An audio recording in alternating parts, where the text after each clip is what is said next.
Bienvenue, devant moi, un Samsung Galaxy A56. Aujourd'hui, je vais vous montrer comment réinitialiser complètement cet appareil pour accéder aux paramètres.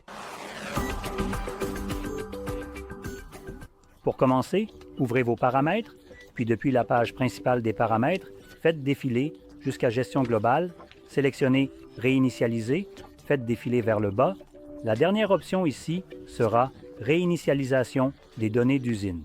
Lorsque vous cliquez dessus, une liste des données qui seront supprimées par ce processus s'affichera, ce qui inclut notamment la musique, les photos et toutes les données utilisateurs.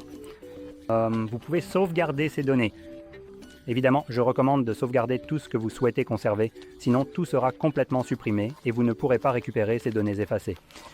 Et vous pouvez le faire de plusieurs façons différentes. L'une des options serait de sauvegarder vos données sur le Samsung Cloud. Je ne recommande pas de faire cela. Une autre option serait, par exemple, de sauvegarder vos données sur votre ordinateur en utilisant quelque chose comme le Smart Switch ou peu importe comment s'appelle l'application Samsung. Là encore, je ne le recommande pas. Ou la dernière option, et celle que je recommande le plus, serait de le faire manuellement. Maintenant, laissez-moi vous expliquer pourquoi je recommande de sauvegarder vos données manuellement. Samsung a vraiment tout fait pour rendre la sauvegarde, du moins d'après mon expérience, agaçante, et quand j'essayais de le faire manuellement, l'appareil se déconnectait tout simplement.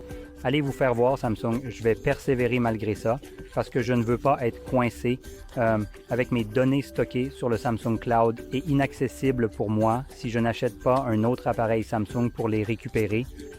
Donc, en gros, vous êtes presque victime d'un chantage où vos données seront stockées sur les serveurs de Samsung et vous seront inaccessibles tant que vous n'avez pas un appareil Samsung. Je n'aime pas ça. Ce sont mes données. Donc, je ne recommande pas de les sauvegarder sur le cloud.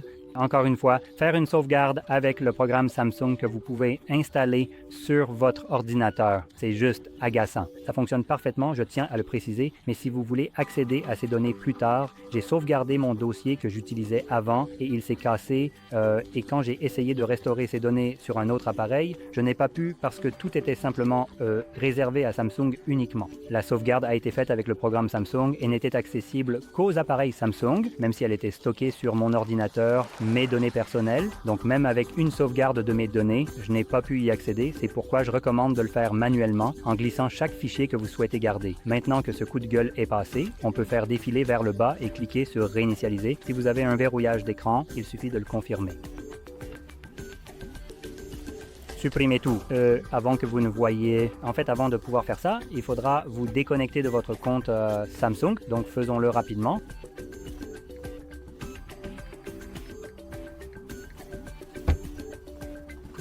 Voilà.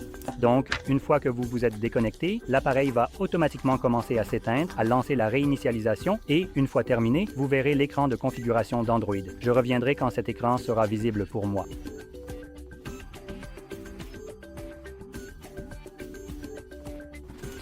Comme vous voyez, le processus est maintenant terminé et vous pouvez configurer votre appareil comme vous voulez. Si vous avez trouvé cela très utile, n'oubliez pas de liker, de vous abonner et merci d'avoir regardé.